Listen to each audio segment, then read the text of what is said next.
खुश आमदीद। दुनिया में इस वक्त तो मामला ये चल रहे हैं कि ईरान और अमेरिका की जंग बंद हो, तेल की कीमतें वापस आएं, ये सब कुछ चल रहा है। लेकिन ईरान अब जो काम करने के लिए जा रहा है उसके असरात इतने भयानक होने वाले हैं, इतने भयानक होने वाले हैं जिसका तसव्वुर नहीं कर सकते। अभी तक आपने देखा है कि ईरान पर अटैक होता है, ईरान डिफेंड करता है, दिफा करता है, लड़ता है। ये अभी तक की स्ट्रेटजी थी कि ईरान पर अटैक होगा तो वो लड़ेंगे। अब वो पहली मर्तबा अटैक करने की पोजीशन में आ गए और वो अटैक करने जा रहे हैं। आप ये सोचें कि ईरान की मिलिट्री ने पैगाम दिया है अमेरिका की नेवल फोर्सेस को, नेवी को, ये जो आपने नाकाबंदी कर रखी है इसको आप हटा दें, अब दिफा नहीं होगा, अब हम आप पर अटैक कर देंगे। और ईरान की फोर्सेस को ऑर्डर जारी किया है कि अब आप अटैक के लिए तैयार रहें। ये दो पॉइंट्स समझे, दोनों में बड़ा डिफरेंस है। ट्रम्प ने ऐलान किया है कि मुज़ाकरात खत्म हो गए हैं, तो मैंने अब बड़ा क्लियरली कह दिया है कि अगर ईरान को जरूरत होगी तो ईरान अब मुझे कॉल कर ले, हम तैयार हैं। यानी ये लेवल अब आ चुका है डोनाल्ड ट्रम्प का कि वो कह रहा है कि ईरान अगर कॉल कर ले हम मुज़ाकरात फोन पर कर लेंगे। आपको जरूरत है, सालसी सूलसी का टाइम नहीं है। 18-18 घंटे हम अमेरिका से यहाँ से जाते हैं, हमारी बेइज्जती होती है, आप मिलते नहीं हैं। तो इसका सोल्यूशन ये है कि आप हमसे मामला तय कर लें, बड़े आला लेवल के मामला आप तय कर लें फोन पर ही, मैं तैयार हूँ। यानी वो ट्रम्प जिसने कहा था कि कभी मुज़ाकरात नहीं होंगे, ईरान एब्सोल्यूट सरेंडर करेगा, आज जो कह रहा है कि भाई मिलने की भी जरूरत नहीं, फोन ही कर लेना, इतना ही काफी है, आप सिर्फ फोन पे ही मामला तय कर लें, हम आपके साथ बातचीत करने को तैयार हैं। ये फर्क होता है जब आप अपनी ताकत मनवाते हैं। अब एक पैगाम गया है अमेरिका की नेवी को और ये पैगाम बड़ा तगड़ा है। उन्होंने पैगाम दिया है कि आपने ये जो नाकाबंदी कर रखी है इसको आप हटा दें। अगर आपने इस खास टाइम तक ये नाकाबंदी ना हटाई तो उसके बाद हम अटैक कर देंगे। ये कभी भी ऐसी सूरत हाल पैदा नहीं हुई कि अमेरिका को ये बता दिया गया है कि आप यहाँ से निकल जाएं। उसकी वजह क्या है?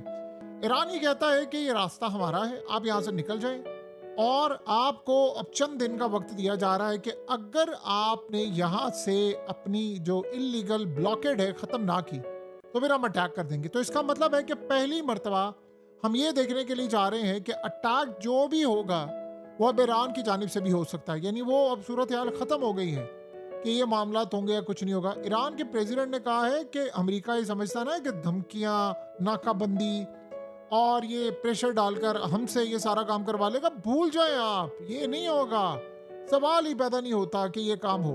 तो अब आप ये सोचें कि जैसे मुज़ाकरात खत्म हुए, देखें ईरान बहुत ज्यादा स्ट्रॉन्ग पोजीशन में आ चुका हुआ है, बहुत ज्यादा स्ट्रॉन्ग पोजीशन में है।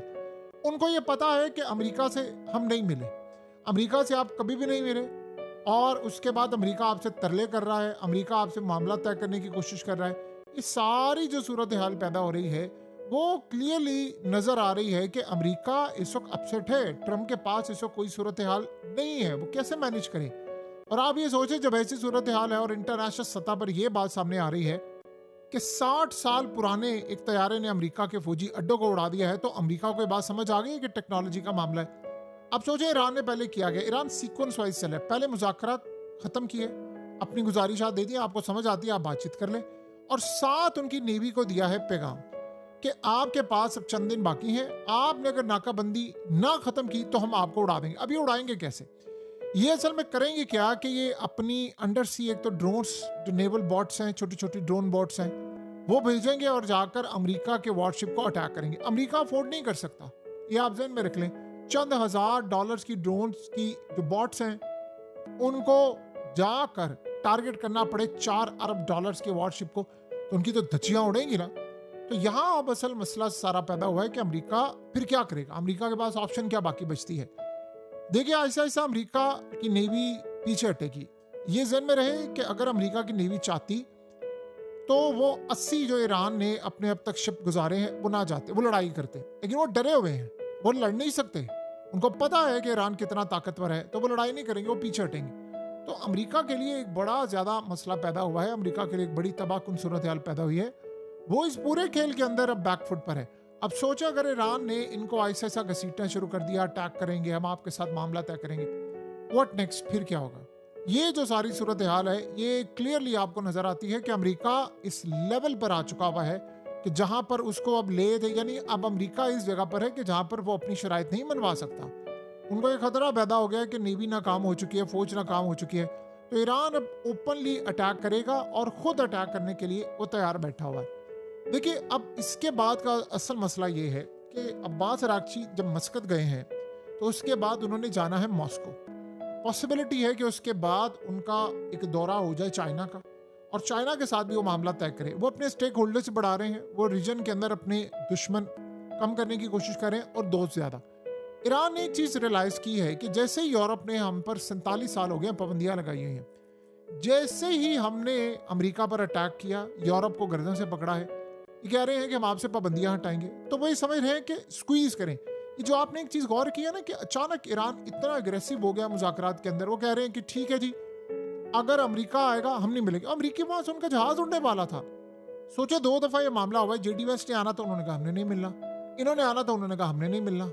तो ये सूरत हाल में वो 10 पॉइंट्स दे दिए। अब मुलाकात एक ही सूरत हो सकती है, जब अमरीकी ये कह दें कि ठीक है ओपनली ट्रम्प के हम 10 पॉइंट्स आपके मानने को तैयार हैं, इन 10 पॉइंट्स पर ही बातचीत होगी और उसके अलावा कोई मामला तय नहीं होगा।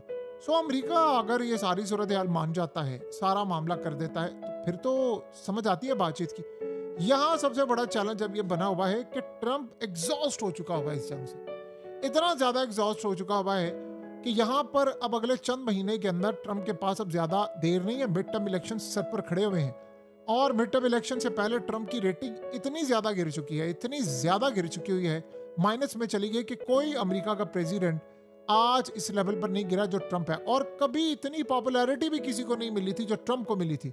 सिर्फ 1 साल के अंदर 2 ऐसे इवेंट्स हुए जिसने ये सारे का सारा मामला जमीन बोस कर दिया टोटली। एक तो ईरान जंग वाला मामला और दूसरा जो टैरिफ उसने आयद किए हैं वो भी नाकाम। तो अमेरिका के पास इस वक्त डिजास्टर है। देखिए, अमेरिका की सुप्रीम कोर्ट का जो फैसला है उसके बाद अब ट्रम्प कर क्या रहा है कि वो टैरिफ वापस कर रहा है। जिनको लगाए थे उसने टैरिफ, जाहिर सी बात है चाइना पर टैरिफ लगाए थे तो इंपोर्टर्स ने पैसे पे किए ना। तो वो जो प्रोडक्ट्स आई हैं इनकी मार्केट के अंदर, वो जो महंगाई हुई है, तो वो अब इनको वापस करेगा। तो बताएं, वो उसके हाथ से वो टैरिफ वाला मामला भी निकल गया। अब ईरान वाला मामला, फौज नाकाम हो गई है, अब बातचीत नहीं हो पा रही। कहीं कहीं तो कोई एक स्टेबिलिटी का मामला होता है, कहीं उसको स्टेबिलिटी नजर नहीं आ रही, कतन किसी लेवल पर नजर नहीं आ रही। तो अमेरिका के पास अब क्या ऑप्शन बाकी बचती है? उसके पास ऑप्शन अब सिर्फ एक बचती है कि वो ईरान से बैठकर मामला तय कर ले।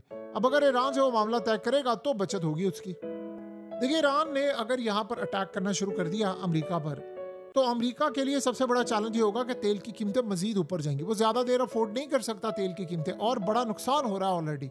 सो कहीं ना कहीं तो ट्रम्प को कंप्रोमाइज़ करना पड़ेगा और उसके अलावा उसके पास कोई सूरत हाल नहीं। आपने एक चीज़ गौर की है कि जब स्टार्ट हुआ था ये सारा मामला आयतुल्ला को मारना, तब ज़रा जंग के मामला तोड़ थे, एग्रेसिव था अमरीका। अब अमरीका हर कीमत पर इस जंग को अवॉइड करना चाहता है और वो तरले कर रहे हैं। यानी कभी आपने सोचा था कि ये हालत हो जाएगी कि अमेरिका का प्रेसिडेंट कहेगा ईरान को कि आप लोग जब चाहें हमें कॉल कर सकते हैं, हम फोन पर ही मामला तय कर लेंगे। यानी वो सालसी वाले ममालिक भी बीच में से फारिग कर दिए कि भाई आपने अगर बातचीत करनी है ना तो डायरेक्ट हमसे बात कर लें, डायरेक्टली कर ले, फोन पर बातचीत कर ले, फोन पर ही मामला तय हो जाएंगे, हम वहां नहीं आएंगे, आप जब कहेंगे हम तैयार बैठे हुए। ये सुपर पावर का मिजाज है, ये मिजाज है इनका कि आप ये कहें आप, यानी जो ट्रम्प ने कहा था कि मैं सरेंडर चाहता हूँ पूरी ईरान से, यानी इनकी इस्टेब्लिशमेंट फोर्स कहता है कि अभी ईरान के अंदर पता ही नहीं है कि मुज़ाकरात करने वाले असल लोग कौन हैं, इख्तियार किसके पास है। ये 2 चेहरे आ जाते हैं, ईरान के फॉरेन मिनिस्टर और दीगर, लेकिन बैक एंड पर बैठे हुए जो ताकतें हैं, मुश्तबा खामनाई और इस्टेब्लिशमेंट और ये सारी फौज के लोग, असल में तो पावर सारी उनके पास है। तो असल सूरत हाल तो अब ये पैदा हुई है कि ट्रम्प को ये बात अच्छी तरह समझ आ गई है कि अभी कोई ना कोई मामला तय कर ले। देखिए, गल्फ कंट्रीज ने साफ कह दिया अमेरिका को कि हम अब इस जंग को अफोर्ड नहीं कर सकते। अगर आपने जंग मजीद लड़ी तो हम आपके साथ बिल्कुल नहीं होंगे। करेंसी स्वैप्स हो या हालात ख़राब हो, इन्वेस्टमेंट हो, सब हाथ से निकल रहा है। तो कहीं ना कहीं तो वाइंड अप आपको ये मामला करना पड़ेगा। और ऊपर से फौज, जर्नैल, ये सारे लोग खिलाफ हो चुके हैं ट्रम्प के, अवाम समेत। तो वो चाह रहा है कि मैं कोशिश करूं वाइंड अप कर लूं इस जंग को। अगर उसने वाइंड अप कर दिया तब भी उसका नुकसान है, ना करेगा तब ज़्यादा नुकसान है। बहरहाल अमेरिका की बादशाह तो ताकत अब वो नहीं रही जो कभी हुआ करती थी। अब कोई इसको सीरियसली लेने को तैयार नहीं है इस वक्त। हकीकत टीवी साइंस एंड हेल्थ की इस वीडियो के नीचे कमेंट ज़रूर कीजिए, अपनी राय का इजहार ज़रूर करें और इस वीडियो को हर जगह शेयर करते हुए चैनल को सब्सक्राइब ज़रूर करें।